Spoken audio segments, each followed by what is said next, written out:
Well, hello, my fellow viewers. JRV96 here, bringing you a P3D version 5 flight where we are in Denver, Colorado to fly the Spirit Wings Airbus A320 from Denver, Colorado to Chicago O'Hare. So we are in the A320, in which we're going to traverse across the Midwestern part of the United States, in which the flight overall will last around 2.5 hours. So this is a short flight featuring the FSLabs Airbus A320. Also, the sceneries I'm going to be using are Flightbeam's Denver International Airport, the scenery that you're seeing right there, and also Drzewiecki's Designs Chicago Airport's X scenery as well. So without further ado, we're going to go ahead and jump into the cockpit of this masterpiece of an add-on. Now we are in the cold and dark configuration, so I'm just going to get things started. So by default, ground power is already connected, so we're going to go ahead and turn it on. I might as well get the batteries on and then go through my flow. So for the Airbus flow, it's a little different from the Boeings, in which usually I like to start at the bottom first. So I'm just going to go ahead and turn on the emergency lights. No smoking signs, we're going to keep it on. Seatbelt signs, we're going to leave that off since we're going to need to get fuel first before we can board the passengers. So all the lights, I'm going to make sure they're off. And oxygen crew supply, we're going to turn that on. And see, cockpit voice recorder, we can turn that on. Ground proximity warning system by default is on. And then we'll just align the ADIRs, do our engine fire test. So as you can see, they work out just fine. Now I'm going to go to the cockpit, start from the very left. Test the oxygen system in the plane. As you can see, we have two of them from the captain and the first officer side. I'm just going to do the same for the first officer side. As you can see, that works out as well.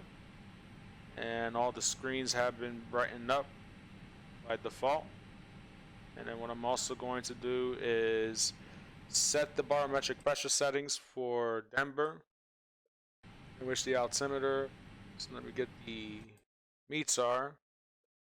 So the altimeter settings is 3039er, so I'm just going to go ahead and put that in.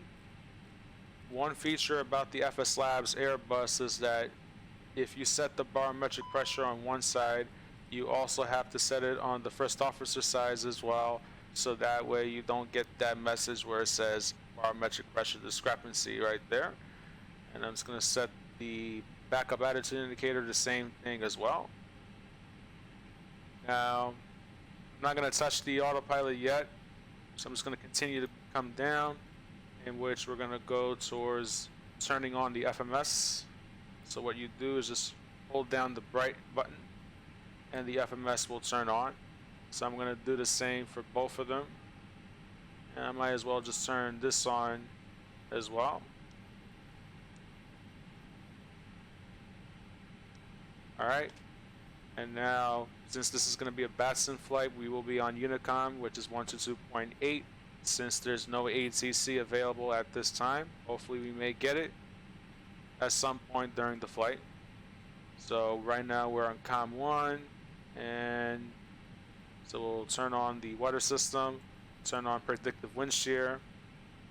Thrust levers, we want to make sure they're in idle. As you saw, I had my joystick throttle at full, so I changed that. Trims are set, engine mode selectors are normal, engine master switches are off, speed brakes retracted, flaps are up. Cockpit door, we'll just leave it open for now and we'll close it once we're done. Transponder set to 2000, and pretty much the whole pedestal just checks out. So we're going to go right into the FMS. And the good feature about the FSLabs FMS is that it has an integrated 8 cars feature, in which you can request fuel, I can request catering, and I can request boarding, which is integrated with GSX, which That is pretty awesome. So I'm just gonna go ahead and we're gonna go to the initial page. Well, actually, before I do that, I have to go to the FMS menu. So we are in Airbus A320 IAE engines, and at the time of the recording, this is the last day of AIRAC 2009, in which beginning September 10th, we're going to be switching over to the new AIRAC 2010, in which that usually updates every 28 days. So in order to keep your AIRACs current, I subscribe to Navigraph, in which basically every 28 days when a new AIRAC comes out, you can download the latest AIRAC for all your add-ons as well. That's why it's pretty important to make sure the AIRAC is current, especially if you're going on an IFR flight. Now, I have loaded the flight on Simbrief, so in this case, so now I just loaded up the flight plan off of Simbrief, so I'm just going to click on initial request. It looks like I thought I loaded up the flight plan from Simbrief, but it appears that I didn't download it for some reason, so I'm just going to type it in manually right here and just go through it quick. So we're going to go Denver to Chicago O'Hare, and in this case, well, actually it does have a suggested flight plan, which that's pretty cool. So we're going to be flying the Eon 7 departure Wyndham transition, in which I'm going to double check to see that the flight plan that we have matches with what I filed for on Simbrief, which in that case it does. So now I'm going to go ahead and insert it, and my alternate airport, which I'm going to pull this up, is Detroit. So that's going to be Kilo Delta Tango Whiskey. So we're going to put that in, and the flight number is Spirit Wings 2873. So put that in. Cost index for the flight is going to be 19. Just double checking. It's actually 9. And then cruising altitude is going to be flight level 350. Alright. And now what I'm going to do is I'm going to go to the 8 cars menu, go to ALC, and we're going to click on the initial page. So we're going to go Spirit Wings 2873, and the estimate time en route, I'm going to put in the block time. It's going to be 2 hours and 21 minutes. And then we'll just request this. And then also I'm going to put in the OFP data. So I'm just going to double check to make sure everything matches with what I see from Simbrief. So as you can see, 0 fuel weight matches. The standard departure time is going to be 4:15. I may probably have to amend that, but I think we could depart out of the gate by 4:15 in this case. So just making sure that the fuel is good. We got more than enough taxi fuel, trip fuel. Trip fuel matches out, and we're going to refuel via GSX. Actually, I meant to click this, and then by hitting send right there, the GSX menu should pop up, and we should be able to get our fuel. Then we're going to go to the, let's see, we're going to go to the, I forgot what page was it. We're going to go to the boarding page, in which while we load the fuel, we can also do catering as well.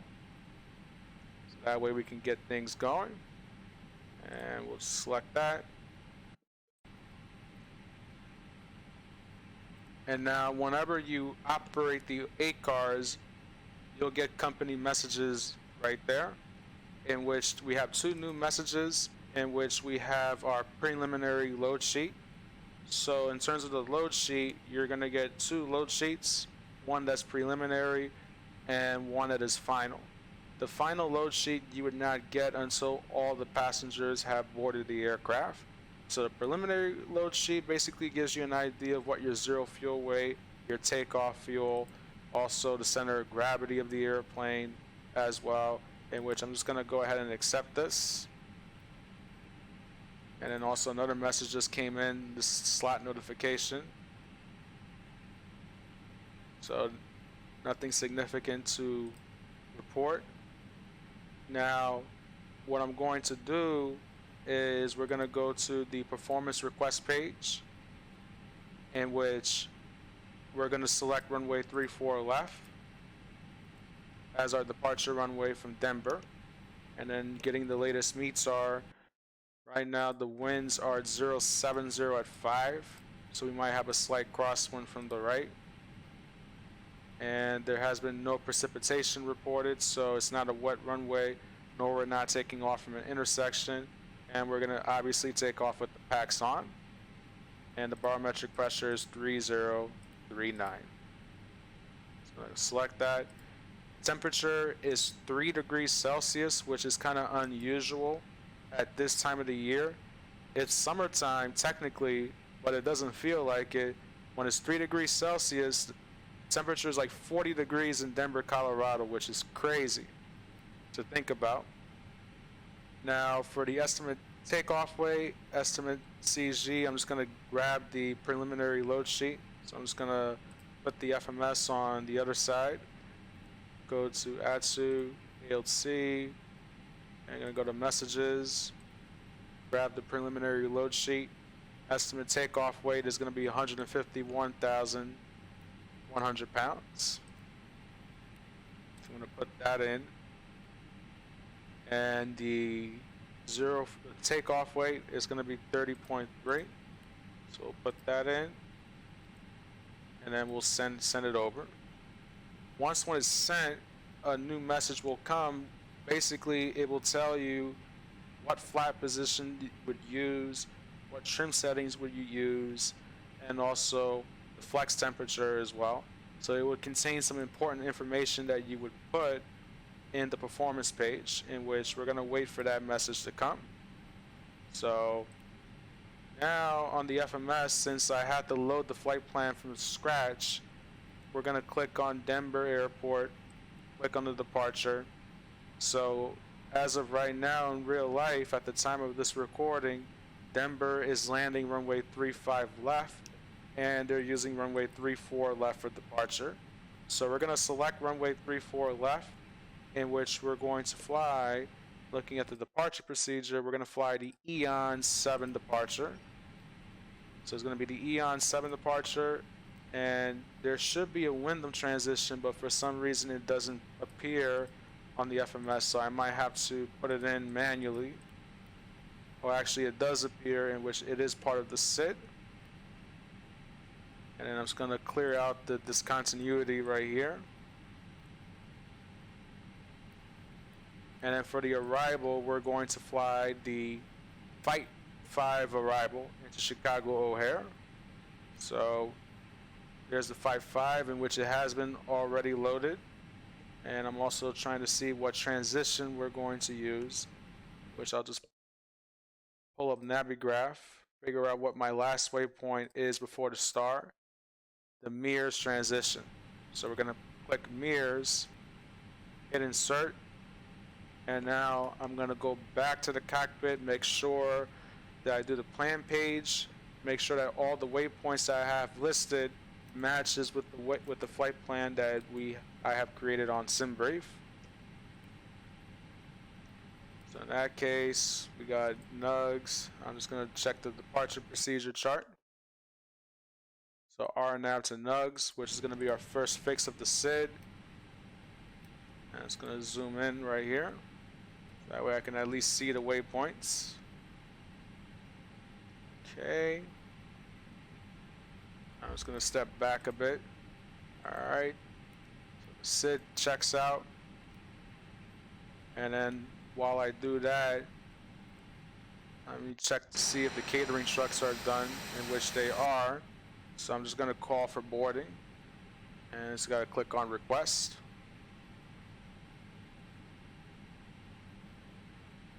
And what it will do is that if you have the SODI add-on, which is Sim Object Display Engine, basically when you request boarding from the FSLabs 320, it communicates with SODI such that it recognizes that you're ready to let passengers in which a page will appear which will allow you to move the jetway. So the jetway is moving, and the add-on will actually open the doors by default, in which you don't have to go into the GSX menu, or GSX doesn't have to tell you to open or close the doors, in which FSLabs does that automatically, which that is pretty cool. Alright, so now I'm going back to the FMS, make sure that all the waypoints that I have matches with the flight plan. And I'm just going to look at the Flight 5 arrival.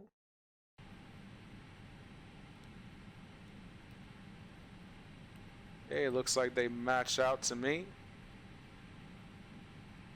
Let's see.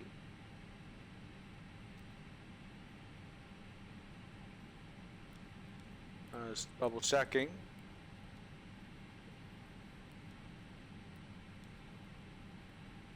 And they do match out. I have not selected a runway yet for Chicago O'Hare, since I don't know what runway they're using right now, but I could expect that they're going to be landing east in this case. Now, the performance page already came, so I'm going to go to the performance page, basically have a good look at that as I go into the performance. So, dry runway, we got one knot headwind component, and let's see what it's saying.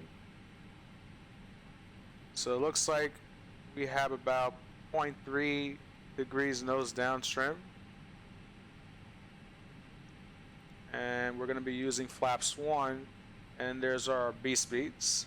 So V1 is going to be 152 knots, VR is 153, that's our rotation speed, and V2 is 154 knots. And we're going to use flaps 1 with 0.3 degrees nose down trim. So this is how you would type it in on the FMS. And the takeoff shift, usually I put 0. The only time I would put a number other than 0 is if you're doing an intersection departure off a runway, which in that case, that's not what I'm going to do. And the flex takeoff temperature is going to be 47 degrees Celsius. So I'm going to put that in which that basically completes the performance part of the page. Then the last thing I'm going to do is I'm going to set up my mode control panel, or the FCU is what the Airbus usually calls it, in which we're going to put in the runway heading, which is 353. And usually what I like to do is I like to fly V2 plus 10 immediately after takeoff. So I'm just going to make sure we set that. Or actually the Airbus actually sets it by itself. If you click on the speed selector knob, it will set your V2 speed by default. And then for the altitude, since there is no ATC, I'm going to set the altitude to flight level 350. So let's check on what's going on outside. So as you can see, still have a long way to go in terms of boarding and refueling. So there's not much I can do other than to wait. So I'm going to skip this scene, and I will see you guys when it... Well, welcome back, my fellow viewers. As you can see, what you're looking at is how a passenger would see the airplane at the terminal. So right now with the Chaseplane camera, I'm actually standing inside Terminal Charlie at Denver International Airport as if I was a passenger boarding this flight. So that being said, we're going to jump right back into the cockpit since we have about 50 more passengers left. I'm just going to get the airplane's fuel pumps on. We might as well get the APU started as well and turn on the seatbelt signs. So while that is running, I'm going to pull up the Navigraph chart to explain to you about the taxi and departure briefing as I normally do in every video. So as you can see, this is the airport diagram for Denver International Airport, which it's the second largest airport in terms of land size in the whole world. So it's a massive airport if you were to look at it this way. Now we're going to go to the parking gates. So we are at gate Charlie 38, in which we're going to push back, in which we're going to have the tail to face west. In other words, nose is going to go to the left, tail is going to go to the right. So we're going to go to spot 6 Whiskey, in which we're going to taxi via Charlie Sierra, hold short of Taxiway Hotel. Then going back to the airport diagram, we're going to go to runway 34 left, in which we're going to continue straight on Charlie Sierra, make a left turn onto Taxiway Foxtrot, then a left turn, a right turn on Taxiway Whiskey Alpha, where we're going to go to runway 34 left. And then as for the departure procedure, we're going to fly the Eon 7 RNAV departure with the Wyndham transition. So for this departure procedure, there is a speed restriction in which we need to accelerate to at or above 250 knots above 10,000 feet. A slower speed is required to meet crossing restrictions. Advise clearance delivery prior to taxi, which we should not have an issue with that. But the one thing we do have to take into consideration is that Denver is 5,000 feet above mean sea level. But since it's cold, it's not going to affect our performance a lot compared to, let's say, if it's 90 degrees outside. So now, looking at the departure procedure, as you can see, there's a whole bunch of climb gradients. So we're focusing on 3-4 left and 3-4 right. We need to maintain a minimum climb gradient of 500 feet per nautical mile to 5,934, in which that's easy to do. And then a minimum climb rate of 230 feet per nautical mile to 14,000 feet. So we would have to climb minimum at least 1,000 to 1,150 feet on the departure procedure. So since this is runway 34 left, we're going to take off, do a climbing right turn to 059 degrees direct to Nugs, which is going to be our first fix. Then we have high def. We need to be at or below 10,000 feet. Then we have Showboat at or below 12,000 feet. Then Lupton at or above 14,000 feet. And then we have Marine, Eons, and then Wyndham, in which this is where the SID will terminate. So that's going to be our departure procedure out of Denver. So I'm going to go ahead and close the Navigraph chart. So as you can see, we're almost done in boarding all the passengers. So we have about a few more to go, in which I'll get the final load sheet, and then we'll be ready for push. Alright, looks like the final load sheet has arrived. So just going to take a quick look at that. You have 3 more passengers than originally that was stated on Simbrief. That's good to know.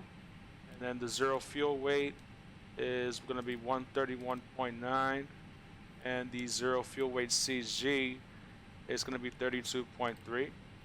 So the reason why I haven't put this information yet is because normally the final load sheet is going to differ slightly from the preliminary load sheet. As you saw, we had 3 extra passengers, so that kind of alters the zero fuel weight slightly.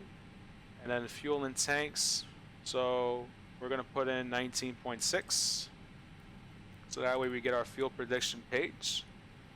So this information would populate right there. It tells you about how much fuel you're going to burn throughout the whole flight and all that stuff. So we're going to hit accept, and we are ready for pushback.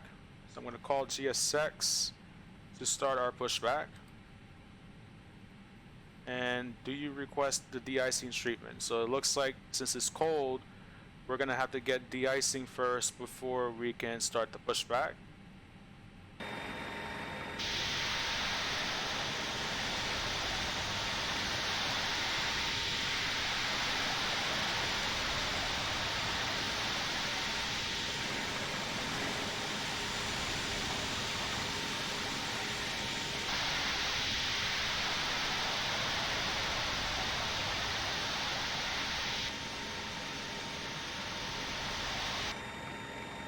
So as you can see, we finished receiving anti-ice in the plane. Now since the temperature is below freezing, it looks like I'm gonna have to turn on anti-ice. De-icing and anti-icing completed. Anti-icing so that we don't get iced up. Fluid type 3. Concentration at 50%. I'm disconnected. Good day. So now I'm gonna go back to the cockpit, and then we'll await the push. And it looks like we're ready to push, and I actually forgot one thing that I have to do was to get rid of the chocks. So I'm just gonna go ahead and sort that out. So we're gonna go to options, and we're gonna go to external controls and get rid of the chocks. So I have the APU already turned on, just making sure everything is on. We don't need external power anymore. And also I turned on the APU bleed as well before engine start. So I'm just gonna go ahead and disconnect the chocks. It's one thing I forgot to do before pushback. And now since we do have ice in the plane, I'm gonna hold off on the engine start until pushback is completed and the parking brake is set according to GSX. So as you can see, he's pushing us back.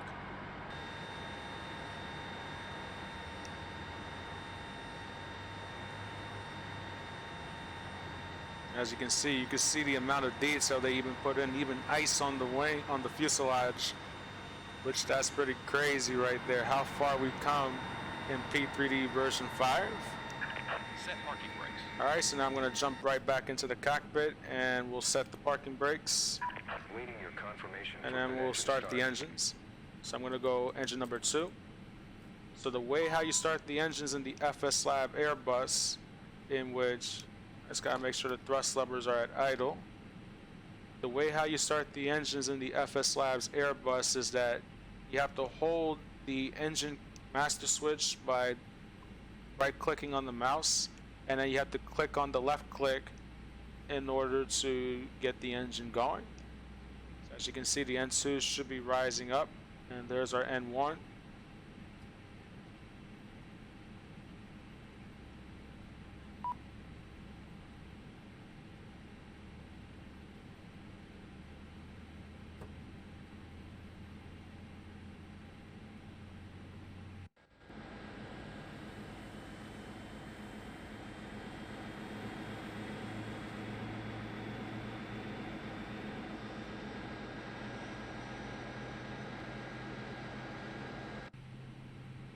Alright, so engine 1 is up and engine number 2 is up and running.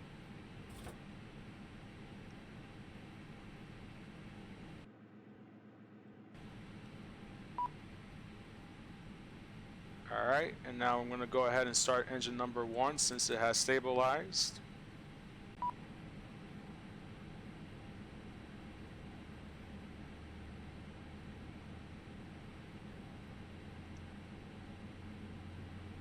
Alright, so now we got engine number 1 up and running.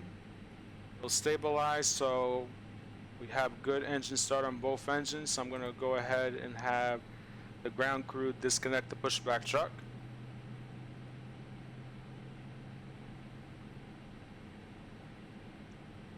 Alright, so now at this point we don't need the APU anymore. So I'm just going to go ahead and kill the APU bleed and the APU master. So I'm just going to wait on the lights. What we can do is we'll turn on the packs, so that way we provide air at altitudes. So now I'm going to go flaps 1. Trim point 3 is set for takeoff. And then we'll do a quick check of the flight controls. Pull left, pull right, neutral, pull up, pull down, neutral. Full left, full right, neutral. As you can see, the flight controls checked out. I'm just going to check the speed brakes, and the speed brakes have been retracted. Alright, so now the ground crew has already disconnected the truck, so I'm just going to wait until he gets out of the way, so that way we'll turn on the taxi light and the runway turn-off lights, so that way we don't blind the crew.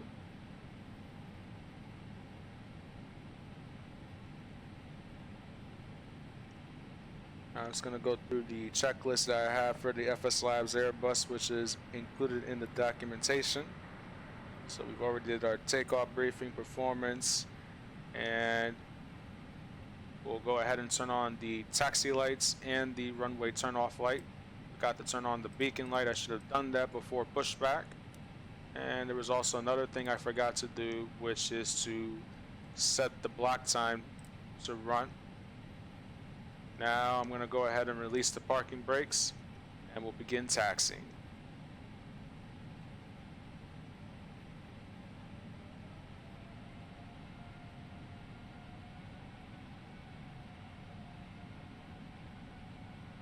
Alright, now I'm just going to do a quick brake check.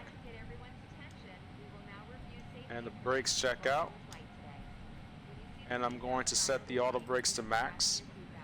Now, taxiing in the FSLabs Airbus is a little different from the other jet add-ons, in which this is the add-on that fully simulates a tiller.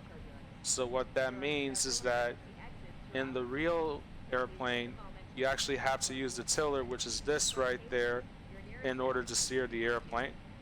So if you were to steer the airplane using the rudders alone, you're only going to get about 7 degrees nose travel, in which that's not going to be enough in order to do these turns. Now it looks like the cabin crew is ready for departure. So with the tiller, if you were to utilize the rudders in the sim, you're only going to get 7 degrees of nose travel, which is not a lot, and it's not going to help you out when you're doing tight turns. So in order to use the tiller, you have to hold down the comma key on your keyboard and then use your rudders to turn the airplane. So as you can see, just by holding down the comma key, I'm able to make tighter turns. So this is where, when you're making 90-degree turns on the taxiway, this is where you have to use the tiller for this add-on. And sometimes I have a tendency of overcorrecting the rudders, so usually to straighten the tiller out, you just press on the comma key again. And for a simple correction, to get the airplane back on the yellow line, you can even use your rudders to do that without having to use the tiller. Now, we're going to get to runway 34 left. So I will see you guys when we're holding short of runway 34 left. Well, welcome back, my fellow viewers. As you can see, we're approaching the whole short line for runway 34 left. So I'm just going to go ahead and do my before takeoff flows, in which we're going to turn on the landing light, turn off the taxi light, strobes we're going to turn on alongside with the navigation lights. And then now it's going to slow down a little bit. Set my TCAS over to TARA, so that way we get our traffic information. And then also, since the temperature is close to freezing, I'm going to turn on the anti-ice in the airplane. So what I'm going to do is, well, it's going to get to the hold short line first, and then I'll find where the anti-ice switch is at. So that way we don't go past the whole short line trying to figure out where that is, in which that would be bad. So I'm just going to stop the airplane right here past the whole short line, and we're going to go ahead and turn on our anti-ice. The anti-ice switches are there, so I'm just going to turn on the wing and engine anti-ice, and then I'll turn it off when we leave the area of visible moisture. And then we'll turn on the probe and the window heat as well, so that way the windshield doesn't ice up. So as you can see, there's nobody on final, nobody on the runway, in which we're going to go ahead and taxi the airplane onto the runway, where we will do the takeoff.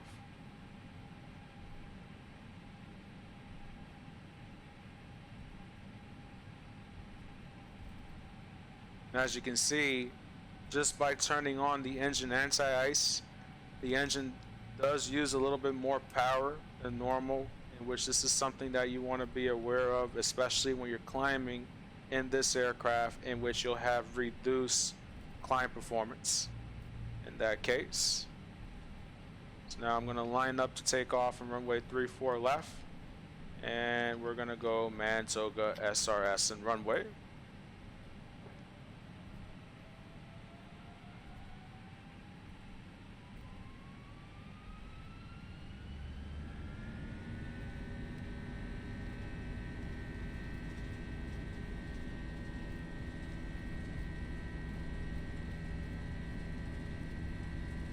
Alright, airspeed's alive. Since this is a 14,000 foot long runway, we have all the runway in the world to get to our V-speed.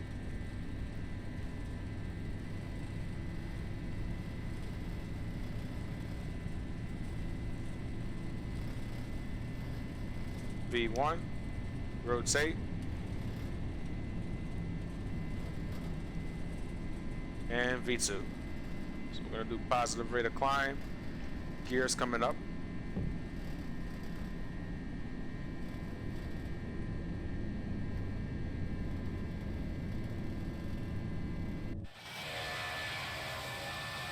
So as you can see, the gears coming up, we are airborne as we speak. Then we'll reach our intercept course, and then we're gonna make a right turn to go direct to our first waypoint. Now I'm gonna activate the climb thrust, lower the nose, so that way we can accelerate to 250 knots. There we go. Then once when we get up to 200 knots indicated, I'm going to retract the flaps completely.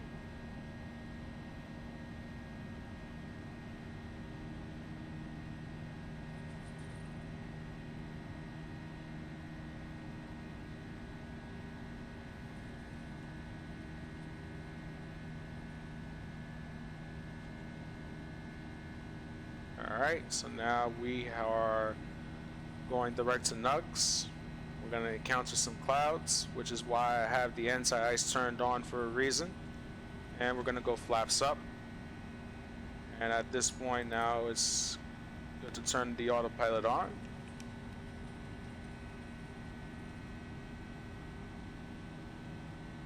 So as you can see, now we're in the clouds. And once we're out of the clouds, I will turn off the anti-ice. Well then, that pretty much takes care of the Eon 7 RNAV departure, in which, as we get out of the clouds, it's probably going to take a while until after showboat to do that. So I'm going to skip this scene, and we're going to go right into the cinematics for the cruise, and I will see you guys for the descent.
Well, welcome back, my fellow viewers. As you can see, we are 80 nautical miles away from our top of descent, in which I'm going to pull up the Navigraph chart to brief the arrival. So, the arrival that we're going to be doing is the Flight 5 RNAV arrival into Chicago O'Hare, in which we're going to fly the Myers transition for the approach. So, I had to make some slight modifications to the star, which I'll explain what modifications I made in just a little while as we brief the approach. So, we're going to be approaching Myers from the west. That's going to be our first fix, followed by Savy, Benner, J-Bags, Blackhawk. We need to cross that between flight level 220 and flight level 260. Then we have Stanley. We need to slow to 280 knots. Cross that fix between 17,000 and flight level 210. Then we have Cup between 15 and 18, still maintaining 280 knots. And then we have the Champion fix. And then close by, we need to slow to 270 knots between 13,000 and 15,000. And then we have Fight, in which I checked the weather. The winds are coming out from the northeast, so Chicago is landing east. So if that's the case, we're going to cross Fight at 11,000 at 250 knots. Then we have Motor, then Cogs, Maddie, and Solu. Now, this star actually takes you all the way to Himgo, but I've made a modification to the star in which after Solu, I'm going to give myself radar vectors to the runway, in which we're going to land on runway 9 left, which is this runway right there. Therefore, it makes more sense to get radar vectors after Solu rather than to go all the way to Himgo and then try to turn the airplane around to get vectors for the ILS runway 9 left, which makes no sense whatsoever. So after Solu, radar vectors for the approach. Now for the approach that we're going to be doing, we're going to do the ILS runway 9 left into Chicago O'Hare. So chart is September 6, 2019 according to the jet plates, and there's no ATC online at O'Hare, but that would change as we progress along. But in real life, obviously, you would set these frequencies up. Localizer frequencies will be set automatically in the FMS. Final approach course 0903 is also set as well. And simultaneous approach is authorized with runway 9 right. So, in this case, since we'll be approaching the airport from the northwest, the first fix that I'm going to fly is going to be Doogie, in which I'm going to vector myself for the approach. Normally, if I was approaching the airport from the west or southwest, I would fly the transition, but there's no need for me to do that. So I'm going to go to Doogie, in which we're going to cross that at 4,000 feet. Then Zena is going to be our final approach fix, in which we're going to cross that at 2,300 feet. Now for the approach speed, we're probably going to be landing around 145 knots in the A320. So we're looking at a descent rate of at least 743 feet per minute. Then we're going to take it down towards our decision altitude. It's going to be 868 feet or 200 feet AGL. And we have the RBR minimums for that. So just to recap on the weather.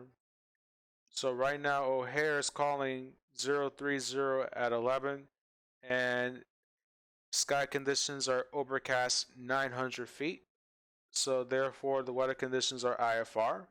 So in that case, we have more than enough in terms of ceiling wise to do this approach. And visibility, we satisfied that as well. We do have an approach lighting system with sequence flashing lights with 2 red terminating bars.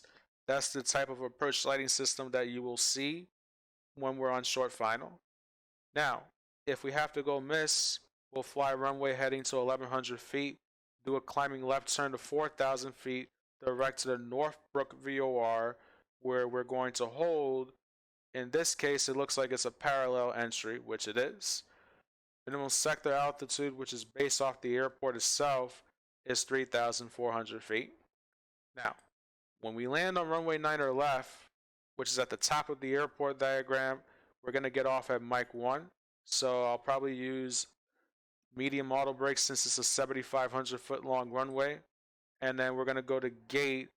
We're going to go to the November terminal, in which, correction, the Lima terminal. That's going to be gate Lima 5, in which we're going to continue taxiing on Mike, cross runway 22 right, in case if nobody's landing on that runway, cross runway 27 left, then we'll make a left turn onto Golf, followed by a right turn onto Golf 2, then another right turn onto Taxiway Alpha, then another right turn onto Taxiway Alpha 21, in which, in that case, that's going to lead us into gate Lima 5. So that concludes the arrival procedure into O'Hare, in which I will see you guys when we are below 10,000 feet, as I'm going to start the descent. Well, welcome back, my fellow viewers. As you can see, we're about to descend below 10,000 feet, and I'm going to go ahead and turn the landing lights on the overhead panel. So as we're descending below 10,000 feet, I'm going to show you the approach phase of the FMS. So as I entered this while I was not recording, the barometric pressure is 3023, temperature is 17, winds are 030 at 10, and the radial altitude is 200 feet, which will be our decision altitude. Approach speed is 144 knots, in which in this case I'm going to add 5 knots to it. So that's going to be about 149 knots right here. So just going to get back to the original page, get back to the cockpit, and I'm going to make a modification to the star, in which after Maddie I'm going to proceed direct to Doogie, so that way I'll have an easier time intercepting the localizer as opposed to going to Solu and then try to intercept the localizer over there. That's a 90-degree intercept angle, in which that's pretty tight, and especially you don't want to overshoot the localizer on a parallel runway like this, so that way you don't end up on the final approach path of runway 9 right. So after Maddie, we're going to go direct to Doogie in this case. So I'm just going to get rid of Solu and get rid of the discontinuities, and then get rid of manual, so that way we'll go direct to Doogie afterwards. So now this does change the vertical profile a bit, in which now it says that I'm high. So I'm going to look at my chart, in which I'm supposed to cross Doogie at 4,000 feet. So it shows me that I'm high, but not by much.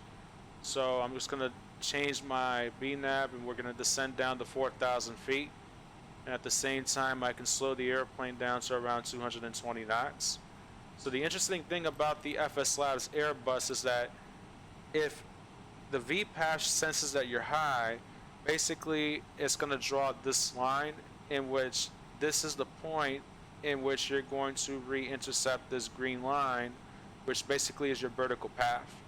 You want this green circle to be over here, but since it's not where it's supposed to be, we're high to begin with, so I'm just going to add some speed brakes to help me slow the airplane down. And then I might as well have to increase my descent rate even more, so that way the goal is I want to get to 4,000 feet before reaching Doogie, in which, looking at this blue line, or this blue arrow that you see, I should be able to reach 4,000 feet prior to reaching Doogie. So I don't really need to descend that fast just to get there. So now I'm going to go ahead and retract the speed brakes. So I'm doing this by holding down the shift / key. And right now we're still at 230 knots. And we're about 13 from Doogie. So I just might as well just slow down to 210 knots. Now, it is tricky to slow the airplane down in the Airbus. So what you have to do is you're going to slow down on your rate of descent, apply full speed brakes so that way you can get down to the airspeed that you want. Once established at 210 knots, then I can continue my descent rate as normal, in which it goes back to the basic concept of flying. You pitch for your airspeed, power for the altitude. So I have to pitch up a bit to help me slow the airplane down. Since I'm below 230 knots, I can go ahead and throw flaps 1. And that's going to help me slow the airplane down even further. So I still got some more airspeed to bleed off. Hopefully I can bleed off that airspeed before reaching Doogie, in which now we gotta drop 2,000 feet and 8 nautical miles. So what I'll do is I'll continue to slow down to 180 knots on the descent. And looking at this blue arrow, I should be able to reach 4,000 feet before reaching Doogie. And while I'll do that, I'm just going to hit the LS button, hit the approach button, so that way I can arm it. And it looks like we're able to pick up the glide slope, in which we're right on the glide path. Still going to need the speed brakes right there, so that way I don't slow down, I don't pick up a lot of speed. And now we're going to enter into the clouds. As reported on the METAR, Chicago O'Hare is IFR, since the ceiling is 900 overcast. So pretty much we're going to be utilizing our instruments to help guide us for the approach. So now I'm going to go ahead and level off at 4,000 feet. This will give me some time to slow the airplane down. And I'm just going to keep the speed brakes extended so that way we can expedite the slow down to 180 knots. Usually once when I'm established on the localizer, I like to be at 180 knots until reaching the final approach fix, which is Zena. And then once after the final approach fix, then we'll slow down to the final approach speed. Yep, that's the cabin secure for landing. Team line 5. So that was a cabin crew telling us that we're good to go for landing. I'm going to retract the speed brakes and put flaps 2.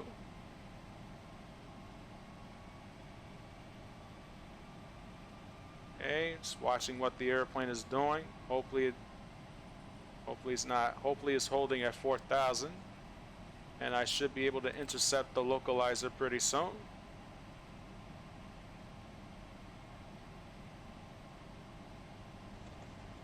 All right, any second now the localizer will come alive. Pretty much capture the glide slope at this point.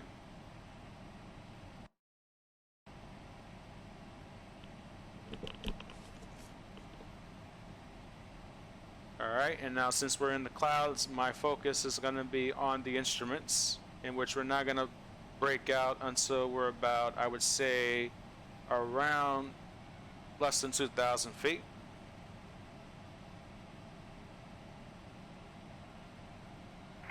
Yeah, Chicago traffic, American 150 departing runway 10 left, Chicago. And I just forgot that I'm still on the VATSIM network, but it looks like we're on a 9-mile final for runway 9 left. Chicago traffic, Spirit Wings 2873 is established on a 9-mile final for runway 9 left, Chicago.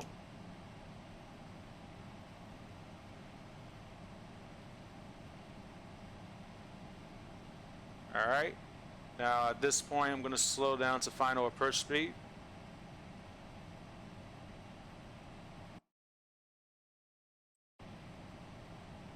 And I'll throw flaps 3, and then we'll drop the gear. So dropping the gear really helps you out in slowing this airplane down. So our landing gear is on. Signs are on, spoilers are armed, and I'm going to go flaps full.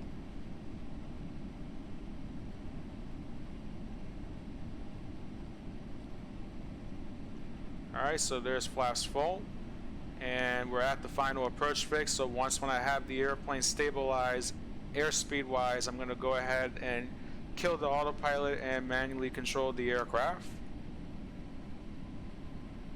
Alright, so now I'm gonna go ahead and kill the autopilot and auto throttles.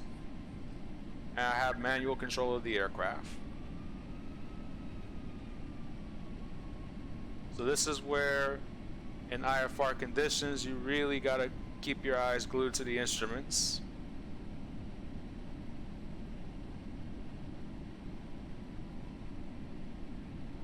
Alright, so glide path wise I'm doing alright. So is the localizer a little slow on the airspeed, so I might have to pitch the nose down a little bit.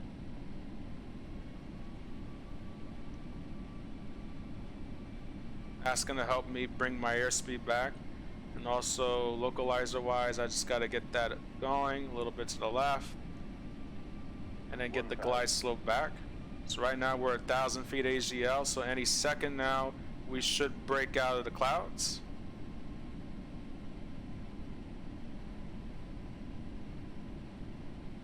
Still a little high on the glide path. I got the localizer stabilized. A little slow on the speed. And now we broke it out of the clouds. So as you can see, this is what shooting an approach in IFR condition actually feels like. So now I need to get my airspeed up a bit, since I'm a little slow. 500. I need a little bit more power. And niner left, if you saw on the approach briefing, does not have a PAPI light. Okay, gonna pitch that nose down a little bit. 100 above. So that way we can pick up the speed. I probably did it too much.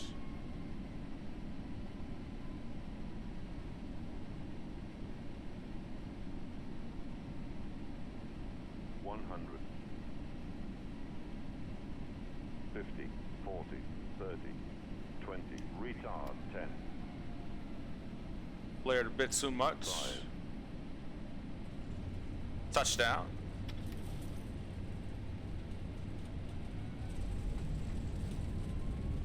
We're going to apply reverse thrust, and then we're going to get off at taxiway Mike 1, which is the first taxiway off to our right. Going to go ahead and disengage reverse thrust. Let the airplane roll down on the runway.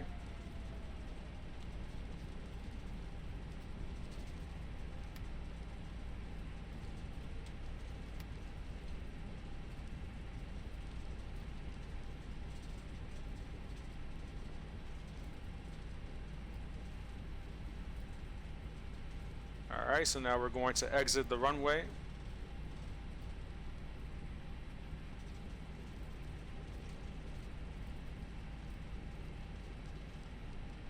And I'm just going to apply the brakes and announce my intentions.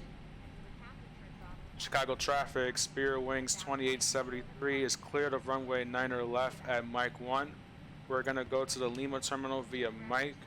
We'll cross runway 4 left and 9er right, and we'll make a left turn onto Golf 2, Alpha 21 to the gate, Chicago.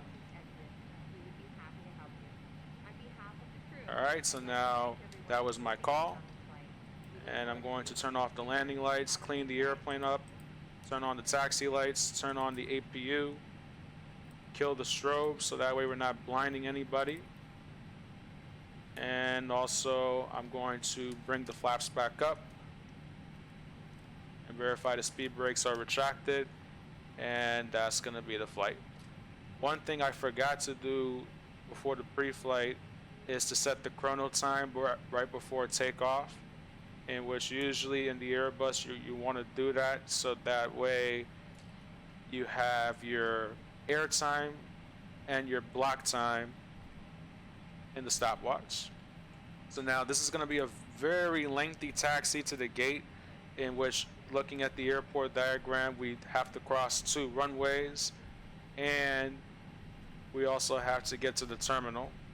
So this is probably one of the longest taxis from the runway to the gate I ever had in all my years flying on P3D. I'll tell you that. So now it looks like taxiway Mike is going to curve a little bit to the right and then we'll bear left, since mic goes into mic 2 if you were to go to the right. At this point I could just turn the LS off, I don't need that.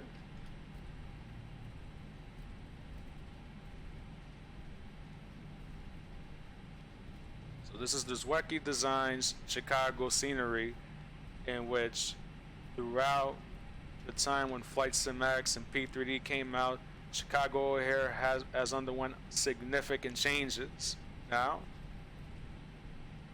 And now it looks like we're going to cross runway 4 left, so I'll make my call, look both ways, nobody's there. Chicago traffic, Spirit Wings 2873 is crossing runway 4 left at Mike, Chicago.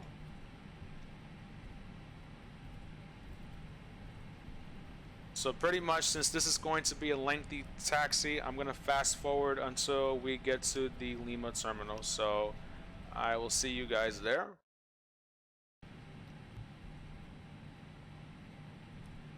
Well, welcome back, my fellow viewers. As you can see, we just entered taxiway Alpha, in which now it looks like we're crossing a taxiway bridge, which this is the one thing I really like about the sceneries, in which you get nice cool pictures of the land bridge. So I'm just taking some screenshots on that, in which you have the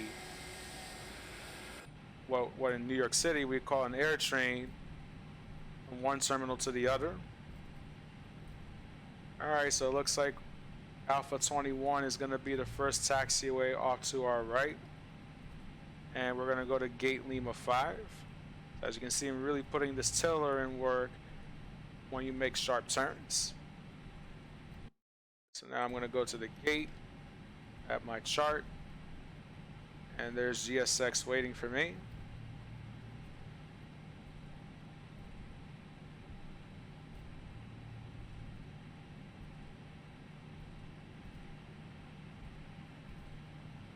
And there it is, gate Lima 5.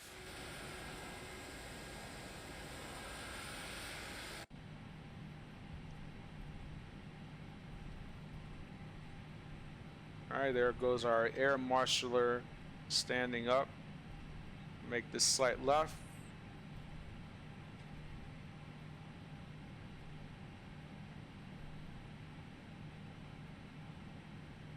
And it looks like I need to go a little more to the left.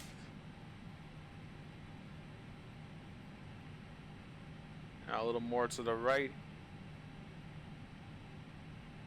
And now I should be good. And we're just going to keep going straight all the way to the very end. I should have the airplane pretty much straight. And we're going to stop right here. Parking brakes are on. APU is already on. And I'm going to turn off the taxi lights, and we're going to kill the engines. And I'll have GSX do the deboarding. Connect the jetway, so that way it gets to our aircraft, and pretty much do the parking checklist, in which I'm going to turn off the seatbelt signs and also turn off the fuel pumps. And what I'll also do is I'll turn off the adheres in case if the airplane is going to be staying there overnight. Oxygen cruise supply, we can go ahead and turn it off just like how it was in cold and dark. Turn off the beacon light, turn off the nav light, and turn off the flight directors, and that's pretty much it in terms of the parking checklist. Well then, that concludes our short flight from Denver to Chicago O'Hare. So as you can see, I'm literally standing inside the terminal at O'Hare Airport, just looking at the airplane as the deboarding process is underway. So that concludes the end of this video, in which if you guys have enjoyed the flight, feel free to hit the like button, and also feel free to hit the subscribe button, JRV96, where I will be uploading Flight Simulator 2020 and P3D flights usually every weekend, in which I get to showcase my hobby to you guys and the amount of flights that I can do, both GA and jets, it is a lot at my disposal. So that being said, that concludes the video. Thank you for watching, and I will see you guys on the next flight.